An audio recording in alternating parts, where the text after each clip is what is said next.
Super Saravana Stores. GT Holidays, South India's #1 travel brand. You know you are special when you're with GT Holidays.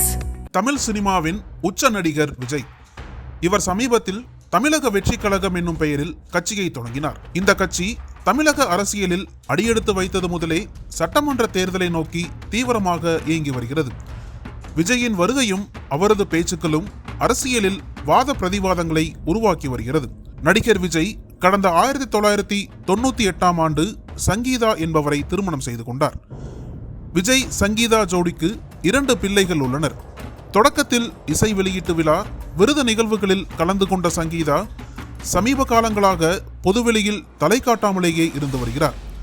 திருமணமாகி 25 ஆண்டுகளை தாண்டிய நிலையில் விஜயின் கடைசி திரைப்படமாக அறிவிக்கப்பட்ட ஜனநாயகன் இசை வெளியீட்டு விழா, புது கட்சி அறிவிப்பு உள்ளிட்ட எந்த விழாவிலும் அவர் பங்கேற்கவில்லை.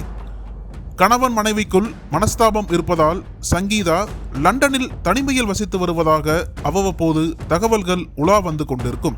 இந்த நிலையில் சங்கீதா விவாகரத்து கோரி செங்கல்பட்டு மாவட்ட முதன்மை நீதிமன்றத்தில் வழக்கு தொடுத்த நிலையில் இந்த மனு குடும்பநல நீதிமன்றத்திற்கு மாற்றம் செய்யப்பட்டுள்ளது.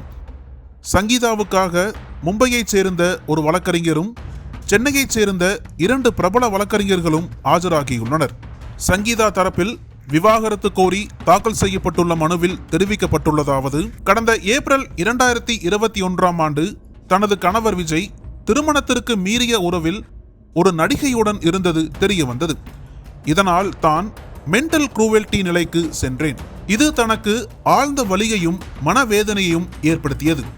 இது திருமண நம்பிக்கையை மீறுவதற்கும் துரோகத்திற்கும் சமம். செப்டம்பர் 2021, பிப்ரவரி 2022இல் சமாதானம் செய்வதற்கு சில நடவடிக்கைகள் மேற்கொள்ளப்பட்டன. பிள்ளைகளின் எதிர்காலம் கருதி இந்த விவகாரத்தை மேற்கொண்டு கொண்டு செல்ல அப்போது விரும்பவில்லை. ஆனாலும் எனது கணவர் நடிகையுடனான அந்த உறவை கைவிடுவதாய் இல்லை. வீட்டிற்குள்ளேயே நான் தனித்து விடப்பட்டேன். மேலும் அந்த நடிகையுடன் வெளிநாட்டு பயணத்தை தொடர்ந்தபடி இருந்தார். அந்த நடிகை இது தொடர்பான சில படங்களை சமூக வலைதளத்தில் வெளியிட்டபடி இருந்தார். இந்த படங்கள் எனக்கும் எனது குழந்தைகளுக்கும் தலைகுனிவை ஏற்படுத்தியது. இது குறித்து என்னிடம் எந்தவித வருத்தமோ மறுப்போ தெரிவிக்கவில்லை. இந்த திருமணத்தை மீறிய உறவால் வீட்டிலிருந்த எனது அடிப்படை உரிமைகள் பறிக்கப்பட்டது. நிதி தொடர்பான எனது சுதந்திரமும் முடக்கப்பட்டது. எனவே இந்த திருமண உறவை உடனடியாக முடித்து வைக்க வேண்டும். வழக்கு நடைபெறும் போது மாதாந்திர ஜீவனாம்சமும், வழக்கு முடிவுக்கு வந்த பிறகு முழு ஜீவனாம்சமும் தர வேண்டுமென அந்த மனுவில் சங்கீதா சார்பில் தெரிவிக்கப்பட்டுள்ளது. 73 கீழ் 2026 என்னும் இந்த வழக்கு ஏப்ரல் 20ஆம் தேதி மீண்டும் விசாரணைக்கு வரவிருக்கும் நிலையில் அதில் விஜய் ஆஜராக வேண்டுமென தெரிவிக்கப்பட்டுள்ளது.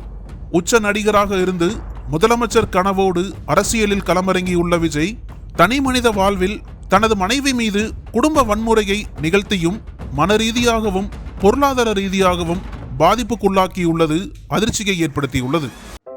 நக்கீரன் டிவிக்கு சப்ஸ்கிரைப் செய்யுங்கள். உங்கள் ஆதரவே எங்கள் பலம். ஆசிரியர்களுக்கு நண்பனாகவும் மாணவர்களுக்கு ஆசானாகவும் திகழும் தேர்வு வழிகாட்டி. ஒவ்வொரு பாடத்திற்கும் அனுபவமிக்க ஆசிரியர்களின் துல்லியமான தெளிவான விடைகள். CNC இருக்கு, தேர்வு பயம் எதற்கு? இது தீரன் பப்ளிஷிங் ஹவுஸ் விற்பனை வெளியீடு.